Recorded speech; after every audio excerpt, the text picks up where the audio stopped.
오늘 우리에게 주시는 말씀은 사도행전 11장 19절에서 30절의 말씀입니다. 스데반에게 가해진 박해 때문에 흩어진 사람들이 페니키아와 키프로스와 안디옥까지 가서 유대 사람들에게 말씀을 전하였다. 그런데 그들 가운데에는 키프로스 사람과 구레네 사람 몇이 있었는데 그들은 안디옥에 이르러서 그리스 사람들에게도 말을 하여 주 예수를 전하였다. 주님의 손이 그들과 함께 하시니 수많은 사람이 믿고 주님께 돌아왔다. 예루살렘 교회가 이 소식을 듣고서 바나바를 안디옥으로 보냈다. 바나바가 가서 하나님의 은혜가 내린 것을 보고 기뻐하였고 모든 사람에게 굳센 마음으로 주님을 의지하라고 권하였다. 바나바는 착한 사람이요 성령과 믿음이 충만한 사람이었다. 그래서 많은 사람이 주님께로 나아왔다. 바나바는 사울을 찾으려고 다소로 가서 그를 만나 안디옥으로 데려왔다. 두 사람은 1년 동안 줄곧 거기에 머물면서 교회에서 모임을 가지고 많은 사람을 가르쳤다. 제자들은 안디옥에서 처음으로 그리스도인이라고 불리었다. 그 무렵에 예언자 몇이 예루살렘에서 안디옥에 내려왔다. 그 가운데 아가보라는 사람이 성령의 감동을 받아서 일어나 온 세계에 큰 기근이 될 것이라고 예언하였다. 바로 그 기근이 글라우디오 황제 때 들었다. 그래서 제자들은 각각 자기 형편에 따라 몫을 정하여 유대에 사는 신도들에게 구제금을 보내기로 결정하였다. 그들은 그대로 실행해서 바나바와 사울 편에 그것을 장로들에게 보냈다. 이것은 주님의 말씀입니다. 영화나 드라마에서 사용하는 말 중에 씬 스틸러라는 말이 있습니다. 출연하는 분량에 비해서 강렬한 인상을 남기는 조연이나 혹은 엑스트라를 가리켜서 부르는 말이지요. 사도행전을 쭉 읽다 보면 사도행전에도 씬 스틸러가 몇 사람 나옵니다. 그중 한 사람이 오늘 생각해 보려고 하는 바나바입니다. 누가는 바나바에 대해서 4장에서 9장에서 11장에서 잠깐씩 등장시킵니다. 그러다가 13장부터 16장까지 무대 전면에 나서는가 했는데 그 이후로 완전히 사라져버리죠. 많지 않은 기록을 통해서 바나바에 대해서 우리가 알 수 있는 것은 그가 연약한 이들에게 공감하고 그들 곁에 있어주는 사람이었다는 사실입니다. 그의 원래 이름은 요셉이었습니다. 바나바라는 이름은 사도들이 그에게 지어준 별명이었습니다. 누가는 그 별명의 뜻이 위로의 아들이라는 뜻이라고 설명을 합니다. 바나바의 성품을 한마디로 요약하면 위로 혹은 격려라는 뜻입니다. 위로하다 혹은 격려하다라는 말은 다른 사람에게 관심을 가진다는 뜻입니다. 자기만의 관심사에 몰두해 있는 사람은 다른 사람을 위로해 줄 수가 없습니다. 특별히 어려운 사람들의 사정을 살핀다는 뜻입니다. 어려운 사람들의 사정을 살펴도 구경하는 사람의 입장에서 관심을 가지는 것을 동정이라고 하죠. 영어로 sympathy라고 얘기를 하는데요. 동정하는 태도는 어려움 중에 있는 사람에게 위로를 주지 못합니다. 값싼 동정은 때로 어려움에 빠져 있는 사람에게 더욱 비참한 심정을 안겨주지요. 반면 어려움 중에 있는 사람의 입장에 들어가서 같이 아파하는 것을 공감이라고 하지요. 영어로는 empathy라고 씁니다. 공감력이 강한 사람은 어려움 중에 있는 사람을 판단하고 정죄하기보다는 품어주기에 빠릅니다. 그 어려움이 그 사람의 심각한 잘못에 의해 생길 수도 있습니다. 그럴 때 공감한다 하는 말은 그 사람의 잘못에 무조건 눈 감고 두둔한다는 뜻은 아닙니다. 한국 뉴스에 밝은 분들은 요즘 한국에서 몇몇 유명인들이 여론의 문매를 맡고 있는 것을 아실 것입니다. 자신의 잘못을 인정하지 않고 은폐와 거짓으로 때우려는 그들의 행동은 비난받아 마땅합니다. 공감하는 사람들은 그런 모습을 보면서 같이 아파하고 그들이 진심으로 뉘우치기를 기다립니다. 공감력이 강한 사람들은 아무리 큰 잘못을 했더라도 진심으로 회개할 때 용납하고 품어주고 다시 일어나도록 돕습니다. 어려움에 깊이 빠지면 무슨 말도 들리지 않습니다. 자신의 잘못 때문에 그럴 때도 그렇고 어쩔 수 없는 어려움을 당해서도 더욱 그렇습니다. 그런 때는 제발 홀로 좀 내버려 두기를 원합니다. 아무 간섭도 받고 싶지 않지요. 동시에 이러다가 홀로 내버려지는 것은 아닌가 하는 두려움을 갖습니다. 간섭받고 싶지는 않지만 버림받기는 두려워하는 것이지요. 이걸 보면 참 인간은 모순적인 존재입니다.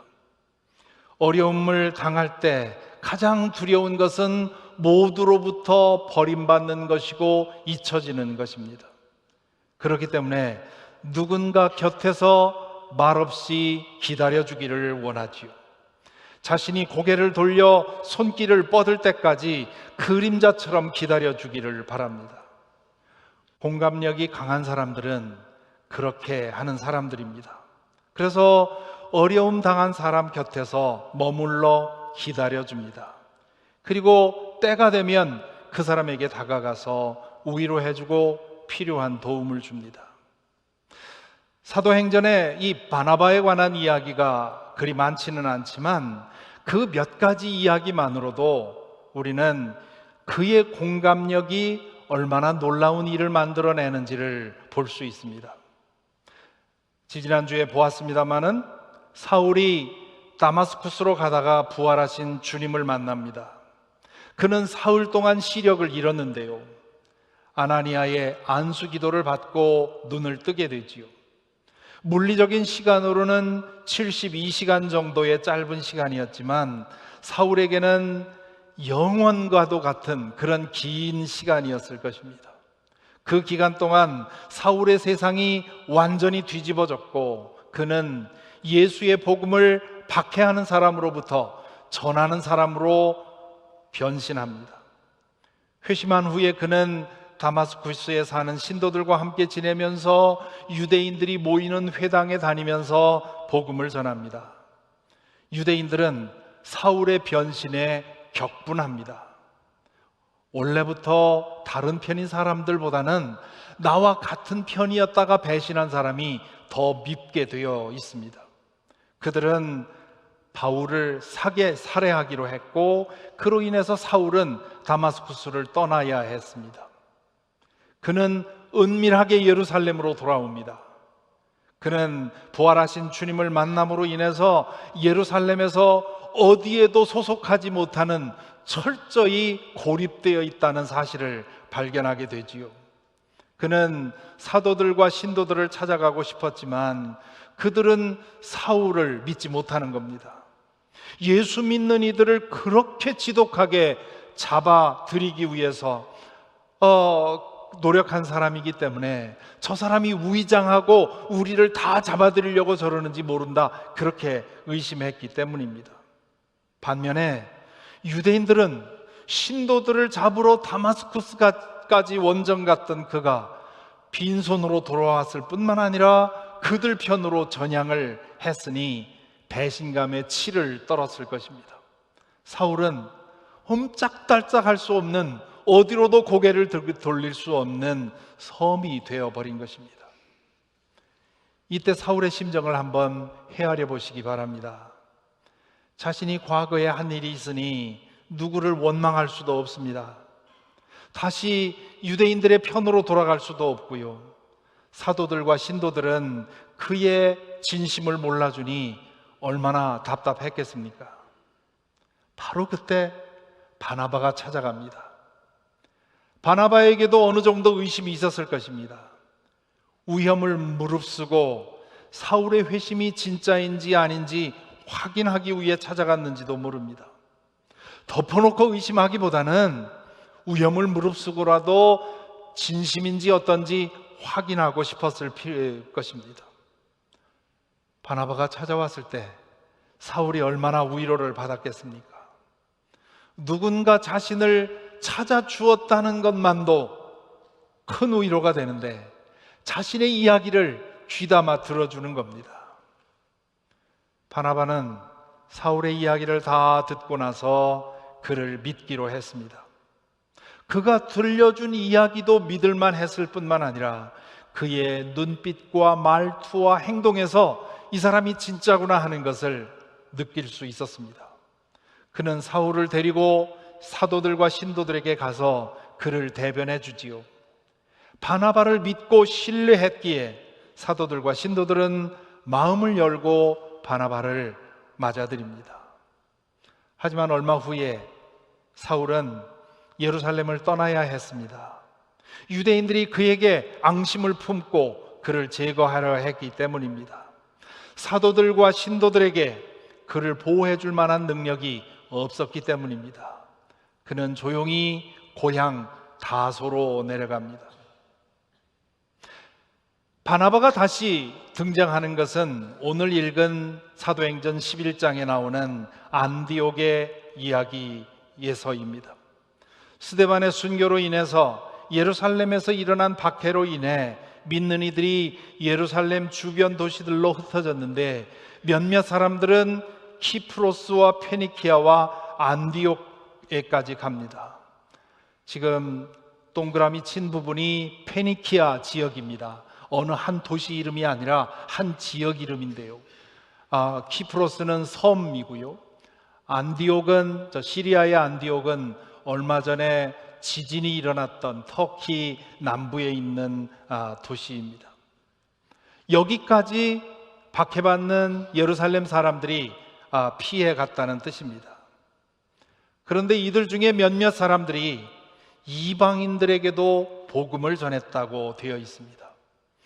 이방인에게 복음을 전하는 것은 당시 유대인들에게는 거대한 도약이었습니다. 우리는 10장에서 베드로와 고넬료의 이야기를 읽습니다. 베드로는 하나님의 강권하시는 손길을 따라서 로마인 고넬료의 집에 가서 복음을 전할 뿐만 아니라 세례까지 베풉니다. 성령께서 저항할 수 없도록 그를 이끌어 주셨기 때문입니다.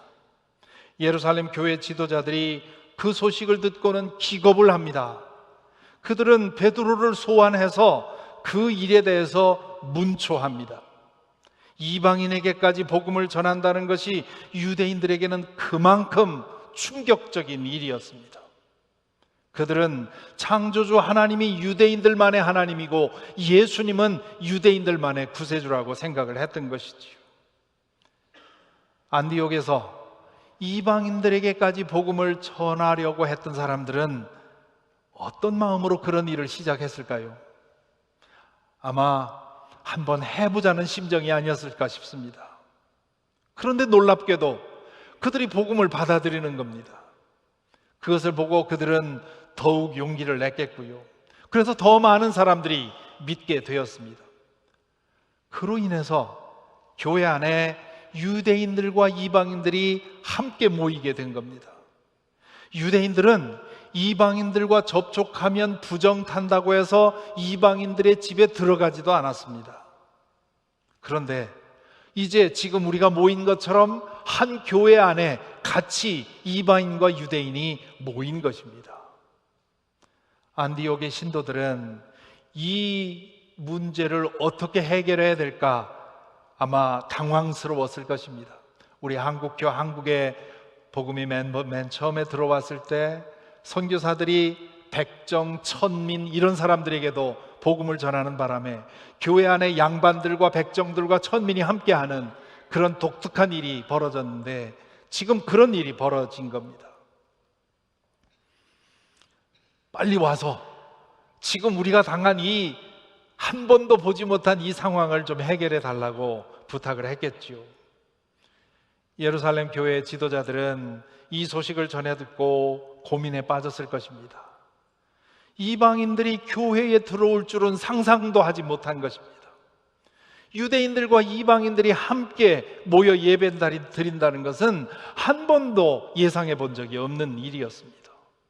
그들은 이 문제를 해결하기 위해 누굴 보낼까 의논하고 고민하던 중에 바나바를 보내기로 합니다. 아마도 많은 기도와 고민과 회의 끝에 결정한 일일 것입니다. 바나바는 키프로스에서 성장한 사람입니다. 그러니까 안디옥에 가까이 있었기 때문에 이 지방의 상황을 알았겠지요. 그리고 그는 이방 도시에서 자랐기 때문에 이방인들과 소통할 수 있는 능력이 있었습니다. 게다가 그가 그동안 예루살렘에서 보여온 그 공감적인 태도, 어려운 사람들 곁에 서서 귀담아 마음 담아 들어주던 그 바나바의 그 인품을 그들은 중요하게 생각했을 것입니다. 아니나 다를까 바나바는 안디옥으로 가서 이방인들과 유대인들을 가르치고 다독여서 그들로 하여금 하나의 공동체가 되게 만듭니다. 얼마 후 바나바는 사울을 만나러 다소로 찾아갑니다. 지도를 다시 보여주시죠. 네, 다소는 이 안디옥에서 조금 가면 있는 도시입니다.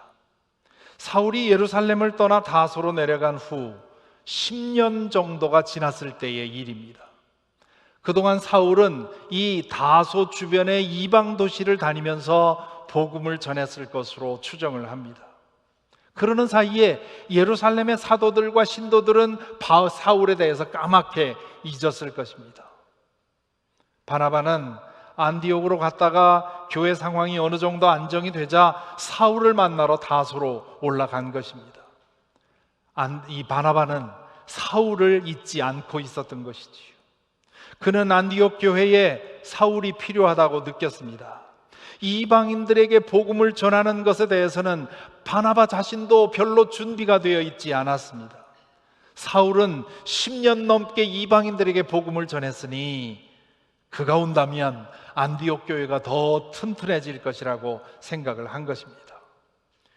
기별도 없이 바나바가 찾아왔을 때 사울은 얼마나 기뻤을까요? 그는 아무도 자신을 찾아와 주지 않을 때 찾아와서 귀담아 자신의 이야기를 들어주었고요. 아무도 그의 말을 믿으려고 하지 않을 때 그의 말을 믿어주었고요. 그리고 사도들과 신도들에게 자신을 데려가서 대변해 주었습니다. 아마도 사울도 바나바를 잊지 못하고 있었을 것입니다. 그러니 그 만남이 얼마나 기뻤겠습니까? 그동안 밀린 이야기를 나누며 회포를 푼 다음 바나바는 사울에게 안디옥에서 일어난 일들을 설명하면서 나와 함께 안디옥으로 가자고 그를 설득합니다. 아마 사울은 주저했을지 모릅니다. 그동안 그곳에서 하던 일도 있었고요. 또 자신을 의심하고 자신을 외면했던 그 사람들과 다시 연결되고 싶지도 않았을지 모릅니다. 바나바가 어떤 말로 설득했는지 모르지만 사울은 결국 바나바를 따라서 안디옥으로 내려오게 됩니다. 안디옥에서 두 사람은 기가 막힌 짝을 이룹니다. 팀 목회를 하는 겁니다. 사울은 학자 타입이었고 바나바는 목회자 타입이었습니다. 사울은 높은 기준을 가지고 성도들을 그 기준에 이르도록 도전하는 사람이었고요. 바나바는 주변을 돌아보면서 혹시 넘어진 사람 없나, 혹시 낙오된 사람 없나를 돌아보며 챙기는 사람이었습니다. 그들이 안디옥에서 팀 목회를 한 것은 한 해밖에 되지 않았지만 그동안에 안디옥 교인들은 참으로 행복한 신앙생활을 했을 것입니다. 한 해가 지난 후에 안디옥 교회의 지도자들이 금식을 하며 하나님의 뜻을 구하고 있는데 바나바와 바울을 전도자로 파송하라는 성령의 음성을 듣습니다. 그 음성을 따라 안디옥 교회의 지도자들은 금식하고 기도한 후에 바나바와 사울에게 안수를 하여 떠나보냅니다. 이로써 안디옥 교회는 후대 교회의 선교의 모델이 되었고요, 교회의 중심은 예루살렘에서 안디옥으로 옮겨가게 됩니다. 누가는 첫 번째 전도 여행을 묘사하면서 사울이라는 이름 대신에 바울이라는 이름을 사용을 합니다. 사울은 히브리 이름이고 바울은 로마식 이름입니다. 누가는 로마식 이름을 사용함으로써 그가 이방인 사도로서 일했다는 사실을 강조하고 있는 것이지요. 두 사람은 키프로스를 거쳐서 소아시아 중남부의 지방을 다니면서 복음을 전하고 다시 안디옥으로 돌아옵니다. 이 전도 여행 중에 바나바는 바울을 전면에 내세웁니다. 이방인들에게 복음을 전하고 토론을 하는 데 있어서 바울이 자신보다 훨씬 나았기 때문입니다.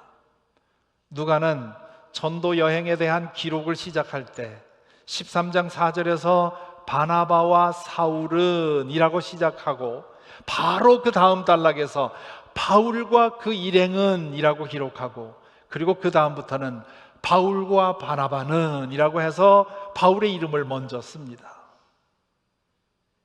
여기서 우리는 자기를 내세우고 돋보이게 하는데 바나바가 전혀 관심 없는 사람이었다는 사실을 알게 됩니다. 그는 다른 사람의 필요를 채우는 일에 관심을 두었습니다. 할 수 있는 대로 많은 사람들에게 복음이 잘 전해지는 것이 그의 주된 관심사였습니다. 그것만 이루어진다면 자신은 아무 상관없다고 생각을 한 것입니다. 공감의 사람으로서 바나바의 모습이 가장 잘 드러나는 것은 바울과 결별하는 과정에서 드러납니다. 그들이 첫 번째 전도 여행을 떠날 때 마가 요한이라는 청년을 데리고 가지요. 그런데 그 청년이 키프로스에 갔다가 그리고 그 배를 타고 육지에 도착했을 때 거기서 중도 하차하고는 다시 안디옥으로 돌아갑니다. 아마 뱃멀미에 심하게 어려움을 당했던 것 같습니다. 얼마 후에 바나바와 바울이 다시 돌아와서 두 번째 선교 여행을 떠날 때 바나바는 요한 마가를 다시 데려가자고 바울에게 제안을 합니다. 그때 바울이 반대합니다. 바울은 철저한 사람이었습니다. 한 번 아니라고 생각하면 아닌 사람이었죠. 한 번 실패한 사람이 또다시 실패하지 말란 법이 있느냐고 그렇게 아마 반대했을 것입니다. 하지만 이번엔 바나바도 물러서지 않았습니다. 그 상황에 대해서 누가는 이렇게 씁니다. 그래서 그들은 심하게 다툰 끝에 서로 갈라지고 말았다. 바울과 바나바에 대한 누가의 존경심을 생각하면 그의 정직성에 놀라게 됩니다. 그는 사도들의 행적을 그리면서 그들을 미화할 생각이 전혀 없었던 겁니다. 그들의 인간적인 면모, 그들의 바닥이 드러나는 이 순간을 누가는 그대로 기록한 것이지요. 바울의 성정을 생각하면 이 문장이, 이 기록이 이해가 됩니다. 바울의 편지를 보면 그가 다혈질의 성마른 사람인 것을 알게 되기 때문입니다. 그래서 바울의 초상을 그린 화가들은 대개 대머리에 목이 짧은 사람으로 그려놓습니다. 나보고 하는 말인가 생각하지 마시고, 그런 오해가 있는 것 같아요. 저는 목은 안 짧습니다.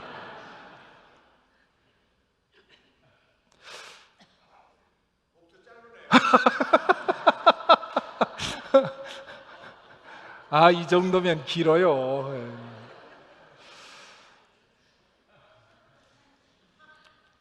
기본적인 성정이 그런 사람이었을 뿐만 아니라 그는 높은 기준을 가진 사람이었습니다. 그러니까 마가 요한을 데리고 가자는 바나바의 제안에 대해서 감정적으로 반응하는 바울의 태도는 이해가 가능합니다. 그럴 만하지요.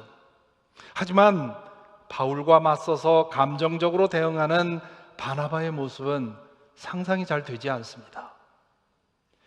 바나바가 화를 낼 줄 모르는 사람이라고 제가 말씀드리는 것은 아닙니다. 세상에 화낼 줄 모르는 사람이 어디 있겠습니까? 어제 우리 고 한상유 목사님 고별 예배를 드렸는데요, 그분이 화낼 줄 모르는 분이었다고 얘기를 합니다. 그래서 부인 되시는 조명지 목사님이 결혼하고 나서 화내는 법을 가르쳤답니다. 그랬더니 나중에 좀 화를 내더래요. 바나바도 때로 양보 못할 일이 있었고 그런 일로 격분할 때도 있었다는 뜻입니다. 마가 요한을 데리고 가는 문제가 바나바에게는 양보 못할 문제였던 겁니다.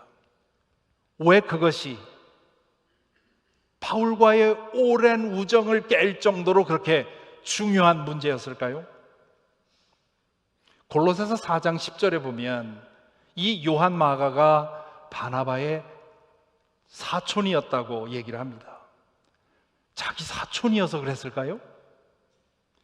그동안 보아온 바나바의 인격을 생각하면 사촌을 두둔하기 위해서 바울과의 소중한 우정을 깨뜨렸을 것이라고는 추측할 수 없습니다. 인격이 높은 사람일수록 자신의 가족에게는 더 철저한 법이죠. 바나바가 요한 마가를 다시 데려가겠다고 고집한 것은 그 동기에 있어서 회심 후에 예루살렘으로 돌아와 두려움과 경계의 대상이었던 사울을 찾아간 것과 별로 다르지 않을 것입니다. 그는 약자 편에 서기를 힘썼습니다. 실패한 사람을 판단하고 정죄하기보다는 품어주고 용서해주고 다시 일으켜 세워주기를 택했던 겁니다. 그는 사울이 어려울 때 그 곁에 서주었고 그를 붙들어 주었고 그가 전도자로 활동할 때 늘 곁에서 도와주었습니다. 지금은 마가 요한에게 자신이 가장 필요할 때라고 생각을 했던 겁니다. 마가는 과거의 실패에 대해 마음 아파하며 새롭게 시작하고 회복하기를 간절히 원했을 것입니다. 그래서 바나바는 요한 마가 곁에 서기를 결심한 겁니다. 그로 인해서 바울과 바나바가 결별을 하지요. 바나바는 실라를 데리고 육로를 따라서 저 북쪽으로 가게 되고요. 그리고 바나바와 마가 요한은 뱃길을 따라서 다시 키프로스로 가게 됩니다. 바로 이 지점에서부터 누가는 바울의 경로를 따라갑니다. 아마 바울의 선교 여행에 동행했기 때문에 그랬을 것으로 생각을 하는데요. 그로 인해서 바나바와 마가가 행한 그 선교 열매에 대해서는 우리가 알지 못합니다. 참 너무나 아쉬운 일입니다. 바울 사도의 편지를 보면 나중에 요한 마가는 바울이 신뢰하는 동역자 중에 한 사람으로 등장합니다.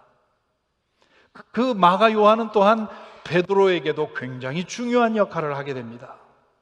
교회 전통에 따르면 이 마가 요한은 두 번째 복음서, 오늘 우리가 마가복음이라고 부르는 그 두 번째 복음서의 저자였습니다. 베드로에게서 들은 예수님의 이야기를 기초로 해서 첫 번째 복음을 썼다는 것이지요. 바울과의 우정을 포기하면서까지 요한 마가 곁에 서기로 했던 바나바의 태도가, 바나바의 선택이 옳았다는 사실을 그 이후의 이야기를 통해서 알 수 있습니다. 바나바, 그는 자신보다 다른 사람의 사정을 살피는 것에 마음 쓰는 사람이었고, 연약한 사람들 혹은 실패한 사람들에게 따뜻한 눈길을 주는 사람이었고, 그런 사람들 곁에 서서 기다려주는 사람이었고, 마음 다해 귀담아 들어주는 사람이었고, 품어주고 격려해 주어서 넘어진 사람을 다시 일으켜 세워주는 사람이었고, 필요하다면 어떤 희생도 마다하지 않는 사람이었습니다. 그런 사람이었기에 그는 자신의 전 재산을 전부 팔아서 어려운 교인들을 위해서 쓰도록 사도에게 바쳤던 것이지요. 물론 저는 바나바를 완전한 사람으로 추켜 세우려 하지 않습니다. 성경에 등장하는 어떤 사람을 완전한 사람인 것처럼 묘사하는 그것도 우상 숭배 중에 하나입니다. 바나바에게 인간적인 약점이 왜 없었겠습니까? 아니, 사실은 그런 약점이 그에게 있었기에 그가 연약한 이들을 돌볼 수 있었습니다. 넘어져 본 사람만이 넘어진 사람의 아픔을 알 수가 있습니다. 공감력이 강한 사람들은 대개 크게 아파봤던 사람들입니다. 사랑하는 성도 여러분, 여러분에게는 이런 사람 있습니까? 심리학자들이 이구동성으로 하는 말이 있습니다. 자살 위기에 처한 사람에게 이런 사람 하나만 있으면 그 위기를 넘어갈 수 있다는 것입니다. 여러분에게 어떤 일이 일어나든, 어떤 실수와 잘못과 악행을 하든 곁에 서서 눈 감고 기다려주는 사람, 때가 되면 다가와 따뜻하게 손잡아주는 사람, 다시 일으켜줄 수 있는, 다독여주는 사람, 그런 사람이 여러분에게는 있습니까? 고 함석헌 선생님이 남긴 글 중에 그 사람을 가졌는가라는 유명한 시가 있습니다. 그 시의 두 번째 연에서 함석헌 선생이 이렇게 묻습니다. 온 세상이 다 나를 버려 마음이 외로울 때에도 저 마음이야 하고 믿어지는 그 사람을 그대는 가졌는가? 어제 고별 예배를 드린 고 한상유 목사님은 저에게 그런 분이셨습니다. 예배를 마치고 나가면서 큰 손으로 제 손을 잡아주시면서 그 멋진 미소로 눈을 맞춰주시고 쉰 목소리로 말씀 감사했습니다 하는 말씀을 주실 때마다 얼마나 든든했는지 모릅니다. 그래서 마지막으로 그분을 뵈었을 때 제가 그분께 약속을 드렸습니다. 저도 목사님처럼 후배 목사들에게 위로자로, 격려자로 살겠다고 말입니다. 이 질문을 뒤집어서 우리 스스로에게도 물어볼 필요가 있습니다. 우리는 누군가에게 그런 사람이 되어 주어 봤습니까? 그런 사람이 되어주기 위해 마음 쓰고 살고 있습니까? 그것이 예수 그리스도를 닮아 사는 것이고, 그것이 성령의 은혜 가운데 사는 것입니다. 성령은 위로자이십니다.